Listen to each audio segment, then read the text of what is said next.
नमस्कार दोस्तों, स्वागत है आपका हमारे इस यूट्यूब चैनल द विश्लेषक में। जैसा कि आपको पता है कि नियोजन नीति में संशोधन होने के बाद लगातार नियुक्ति नियमावलियों में संशोधन का जो सिलसिला है वो जारी है।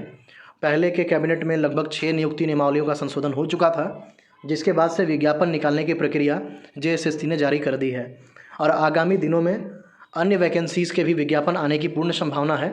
उसी को देखते हुए जो 27 मार्च यानी कल के तारीख में कैबिनेट की मीटिंग रखी गई है और इस कैबिनेट की मीटिंग में भी 1 दर्जन से अधिक नियुक्ति नियमावलियों में संशोधन की संभावना है। इससे संबंधित खबर एक यहाँ के दैनिक में छपी थी, जहाँ पे आप देख सकते हैं कि 27 को कैबिनेट की बैठक में दर्जन भर नियुक्ति नियमावलियों के संशोधन पर लगेगी मुहर। राज्य सरकार तेज़ी से वैकेंसी निकालने की दिशा में गंभीरता से बढ़ी आगे। 1 दर्जन से अधिक नियमावलियाँ होंगी संशोधित। जैसा कि आपको पता होगा कि 10th और 12th वाला जो नियम था उसमें संशोधन के बाद लगभग 90 से 100 नियुक्ति नियमावली में संशोधन करना था, जिसमें से लगभग 70 नियुक्ति नियमावली में संशोधन हो भी चुका था।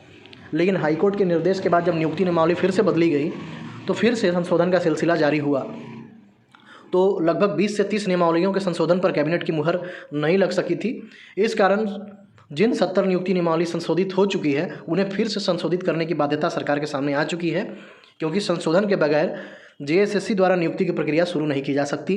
उम्मीद है कि उनमें से 1 दर्जन से अधिक नियुक्ति नियमावली के संशोधन पर सोमवार की कैबिनेट में मुहर लग सकती है और ये कैबिनेट से पास हो जाने के बाद फिर गजट का जो है प्रकाशन हो जाएगा और गजट के प्रकाशन होने के बाद जो राज्य सरकार है वो लगातार जेएसएससी के माध्यम से नियुक्तियाँ निकालती जाएगी।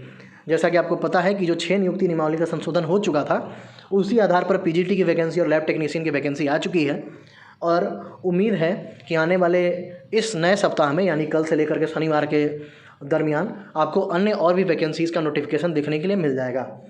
उम्मीद की जा रही है कि जेएसएससी सीजीएल का भी नोटिफिकेशन अगले सप्ताह यानी कल के बाद कभी भी देखने हो सकता है कि कल भी देखने के लिए मिल जाए। इसलिए आप लोग अपनी तैयारी को करते रहें। सरकार की प्राथमिकता है कि जो 12 बहालियों को उन्होंने रद्द किया था, जिसकी प्रक्रिया चल रही थी, सबसे पहले उसे कंप्लीट कराया जाए। उसके बाद अन्य विभागों का जैसे ही नियुक्ति नियमावली में संशोधन होते जाएगा और गजट का प्रकाशन होते जाएगा, बाकी वैकेंसीज भी निकाल दी जाएंगी। सरकार की प्राथमिकता है कि आने वाले 2 से 3 महीनों में लगभग सारी वैकेंसीज़ को निकाल करके प्रोसेस में डाल दिया जाएगा और उम्मीद है कि अगस्त सितंबर तक लगभग जितने भी पेंडिंग एग्ज़ाम हैं वो कंप्लीट हो जाएंगे। विभिन्न स्रोतों से और अखबारों के माध्यम से भी आपको पता चला होगा कि जेएसएससी के माध्यम से भी ये खबर निकल करके आ रही है कि जेएसएससी बहुत ज़्यादा विंडो नहीं देने वाली है प्रिपरेशन के लिए। फॉर्म कंप्लीशन के बाद उम्मीद है कि जल्द ही सारी परीक्षाएं जो हैं जून जुलाई या फिर मई के महीने से भी आपको देखने के लिए मिल सकती हैं। मई तक तो फॉर्म ही भरा रहा है, जून जुलाई से आपको लगभग सारी परीक्षाएं जो हैं वो देखने के लिए मिल सकती हैं। इसलिए अपनी तैयारी को करते रहें। अब किसी भी प्रकार की कोई अड़चन नहीं है, इसलिए लगातार नियुक्ति नियमावलियाँ संशोधित हो रही हैं और सरकार वैकेंसीज़ को जो है वो जारी करती जा रही है। इसलिए आप लोग पढ़ाई करते रहें, अपनी तैयारी को और मजबूत करते रहें। धन्यवाद।